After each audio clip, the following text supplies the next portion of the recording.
ကားသမားအမျိုးသမီးကကိုဝင်ဆောင်မျိုးသမီးကိုကားပေါ်ကဆင်းဖို့ထက်ခါတလဲလဲတောင်းဆိုနေပါတယ်မဟုတ်ရင်လူတိုင်းတေကုန်လိမ့်မယ်လို့ပြောပေမဲ့ဘယ်ခီးတွေကမှဝန်မခံခဲ့ကြပါဘူးသူတို့ကကားသမားအမျိုးသမီးကိုတမင်တကာထိတ်လန့်အောင်လုပ်နေတယ်လို့တောင်ဆွဆွဲခဲ့ကြပါတယ်ရုတ်တရက်ဆိုသလိုကားပေါ်မှာချိတ်ထားတဲ့ဖျားပုံတော်ဟာကျမ်းပြင်ပေါ်ကိုပြုတ်ကျသွားခဲ့ပါတယ်ကြောက်စရာကောင်းတဲ့အရာတွေရောက်လာပြီဆိုတာကိုကားသမားမျိုးသမီးကသိလိုက်ပါတယ်ခဏလေးတွင်းမှာပဲလူတိုင်းဟာအရန်ကြောက်သွားကြပြီးအတန်းတော်မထွက်ရဲကြတော့ပါဘူးခဏလေးတွင်းမှာပဲသတင်းပေါက်ပြင်ဘက်မှာသွေးဆိုးနေတဲ့လက်ဝါးရတစ်ခုပေါ်လာပါတယ်ဒါကိုမြင်တော့လူတိုင်းကကားကိုအမြန်မောင်းထွက်ဖို့အဲ့ဒီအမျိုးသမီးကိုတိုက်တွန်းကြပါတော့တယ်ကားပေါ်မှာကိုဝင်ဆောင်တယောက်ရှိနေပြီးသူမပိုက်ထဲကအရာကဝိညာဉ်တစ်ခုဖြစ်တယ်လို့အဲ့ဒီအမျိုးသမီးကရှင်းပြခဲ့ပါတယ်အခုသာမောင်းထွက်သွားရင်ငရဲကိုတန်တန်မတ်မတ်သွားရလိမ့်မယ်လို့ဆိုပါတယ်ကိုဝင်ဆောင်ကိုရှာပြီးကားပေါ်ကနေကန်ချလိုက်မှသာကျန်တဲ့သူတွေအသက်ရှင်နိုင်မှာပါဒါကိုကြားပြီးနောက်မှာတော့လူတိုင်းကချက်ချင်းပဲကန့်ကွက်ခဲ့ကြပါတယ်ရုံးဝင်တဲ့အမျိုးသမီးကကားသမားအမျိုးသမီးကိုဒေါသတကြီးဆွဆွဲလိုက်ပြီးဒါဟာလူတက်မှုပဲလို့ယူဆနေပါတယ်ဘာပဲဖြစ်ဖြစ်ကိုဝင်ဆောင်ဆိုတာလဲလူအသက်တစ်ချောင်းပဲလေကျောင်းသူလေးတွေကလည်းရုံးဝင်တဲ့အမျိုးသမီးဘက်ကနေထောက်ခံပေးခဲ့ပြီးကိုဝင်ဆောင်ကိုကားပေါ်ကချပစ်တာကိုသဘောမတူခဲ့ကြပါဘူးဒါပေမဲ့ကိုဝင်ဆောင်ကိုရှာမတွေ့ရင်ကားပေါ်ကလူတိုင်းတေးရမယ်လို့အဲ့ဒီအမျိုးသမီးကထပ်ပြီးသတိပေးလိုက်ပါတယ်ရုံးဝင်တဲ့အမျိုးသမီးကတော့ကားသမားကလမ်းမသွားတာကို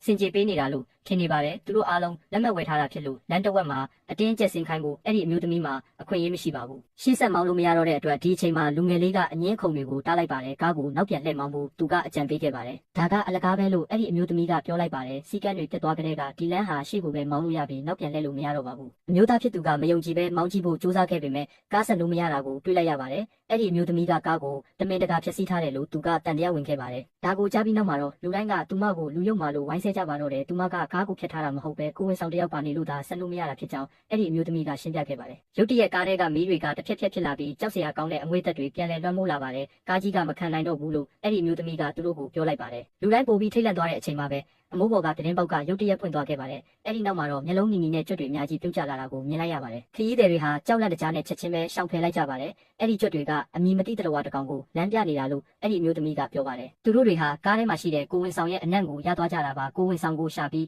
ကားပေါ်ကနေမချပစ်သေးဘူးဆိုရင်သူတို့အားလုံးတေကြရပါလိမ့်မယ်ဒါကိုကြားတဲ့အခါခရီးသည်တွေအားလုံးထိတ်လန့်ကုန်ကြပြီးတယောက်နဲ့တယောက်စတင်ဆွဆွဲကြပါတော့တယ်ရောက်ခမဖြစ်သူကအကြောင်းသူလေးကိုလက်မထပ်ပဲကိုဝင်ရနေတာလားဆိုပြီးတန်တရားဝင်ခဲ့ပါတယ်ရုံးဝင်တဲ့မျိုးသမီးကတော့ရောက်ခမကြီးကကိုဝင်ရှိလို့ဗိုက်ပူနေတာလို့ခံမှန်းခဲ့ပါတယ်ရောက်ခမကြီးကတော့သူမအသက်60ရှိပြီဖြစ်လို့ကိုဝင်ရှိဖို့ဆိုတာမဖြစ်နိုင်ဘူးလို့ဒေါသတကြီးပြန်ပြောလိုက်ပါတယ်အဲ့ဒီနောက်မှာတော့ချွေးမဖြစ်သူမှာကိုဝင်ရှိနေတာလို့ရုံးဝင်တဲ့မျိုးသမီးကပြောပြန်ပါတယ်ကိုဝင်ရှိရင်ရုပ်ဆိုးသွားမှာဖြစ်ပြီးအခုသူမကအရန်လာနေတာကြောင့်မဟုတ်ပါဘူးလို့ချွေးမဖြစ်သူကညှင်းဆိုခဲ့ပါတယ်ဘသူကမှဝန်မခံချင်ကြတဲ့အတွက်အဲ့ဒီအမျိုးသမီးကအလေးနဲ့စဉ်းစားကန်းဝင်သွားပါတယ်မျက်လုံးကြီးကြွက်တွေကားတဲ့ကိုရောက်လာကြတဲ့ကခီးတဲ့တွေထဲမှာကိုဝင်ဆောင်တယောက်မဖြစ်မနေပါနေတယ်ဆိုတာသိချနေလို့ပါပဲအဲ့ဒီအချိန်မှာပဲရုံးဝင်တဲ့အမျိုးသမီးရဲ့အိတ်ထဲကနေခုနကပြုတ်ကျသွားတဲ့ကိုဝင်စစ်ဆေးချက်အစီရင်ခံစာကိုချွေးမဖြစ်သူကတတိယသွားပါတယ်ကိုဝင်ဆောင်ဟာဒီရုံးဝင်တဲ့အမျိုးသမီးပဲလို့သူမကလက်ညှိုးထိုးပြလိုက်ပါတယ်လူတိုင်းကအိတ်ကိုစစ်ဆေးဖို့ချက်ချင်းတောင်းဆိုကြပါတော့တယ်ဒါဟာပုဂ္ဂိုလ်ရေးဆိုင်ရာကိုကျူးကျော်တာပဲလို့ပြောပြီးရုံးဝင်တဲ့အမျိုးသမီးကညှဉ်းဆန်ခဲ့ပါတယ်အမျိုးသားဖြစ်သူကအိတ်ကိုလူယူပြီးဖွင့်ကြည့်လိုက်တဲ့အခါကိုဝင်စစ်ဆေးချက်အစီရင်ခံစာကိုတွေ့လိုက်ရပြီးရုံးဝင်တဲ့အမျိုးသမီးဟာတကယ်ကိုဝင်ဆောင်ဖြစ်နေတာအတည်ပြုနိုင်ခဲ့ပါတယ်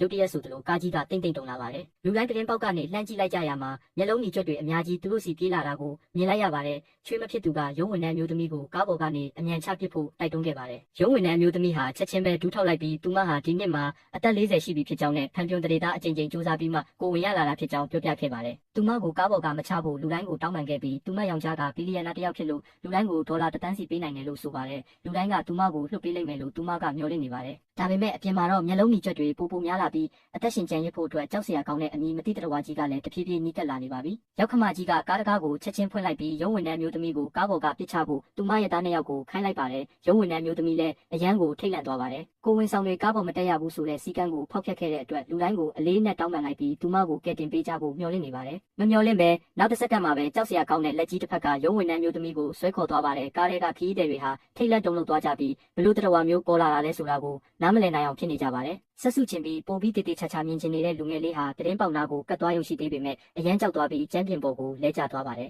အဲ့ဒီနောက်မှာတော့ရုံးဝင်တဲ့အမျိုးသမီးဟာတကိုယ်လုံးသွေးတွေနဲ့သတင်းပေါက်အပြင်ဘက်မှာပေါ်လာပြီးသူတို့ကိုဝစ်လဲပါစေလို့ကြိတ်ဆဲခဲ့ပါတယ်မကြခင်မှာပဲကားထဲကအရာအလုံးဟာပုံမှန်တိုင်းပြန်ဖြစ်သွားပါတယ်ခီးသည်တွေကသူတို့ဘေးကင်းသွားပြီလို့ထင်နေကြတာပါကားသမားမျိုးသမီးကမောင်းဖို့ပြင်လိုက်တဲ့အချိန်မှာပဲကားဆက်ကနှိုးလို့မရသေးသလိုအပြင်ကမြူတွေကလည်းမကွဲသေးပါဘူးကားပေါ်မှာနောက်ထပ်ကိုဝင်ဆောင်တယောက်ရှိနေသေးတယ်လို့သူမကတန်တရားဝင်နေပါတယ်